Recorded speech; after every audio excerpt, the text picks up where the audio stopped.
दोस्तों, अभी तक प्रोजेक्ट 75I को लेकर जर्मनी की टीकेएमएस और स्पेन की नवंतिया के बीच कांटे का मुकाबला चल रहा था। लेकिन अब उम्मीद इस बात की जा रही है कि अब ये मुकाबला एक तरफा मुकाबला होने वाला है।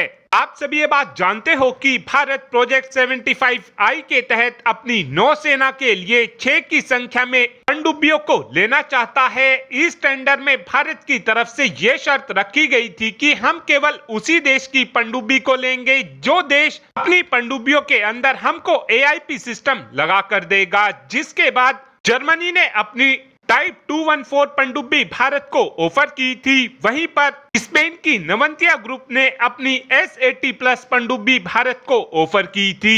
इन दोनों ही पनडुब्बियों के इवैल्यूएशन को हमारी नौसेना की तरफ से इस समय कर लिया गया है।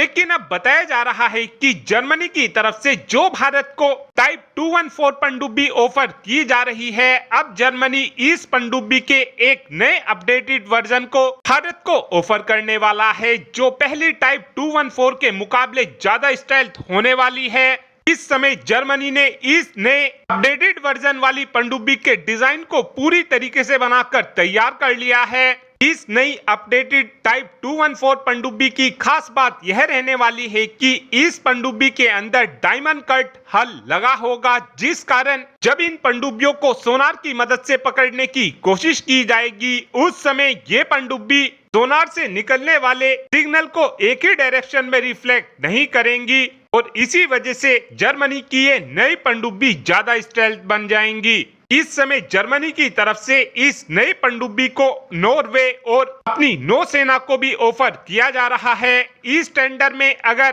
भारत की तरफ से जर्मनी की पनडुब्बी को सेलेक्ट किया जाता है तो इन पनडुब्बियों के अंदर हमको पहले से ही एयर इंडिपेंडेंट प्रोपल्शन सिस्टम लगा मिलेगा। लेकिन अगर इस टेंडर में हम स्पेन की S80+ पनडुब्बी को लेते हैं तो अभी इस पनडुब्बी के अंदर स्पेन ने AIP सिस्टम को इंस्टॉल नहीं किया है।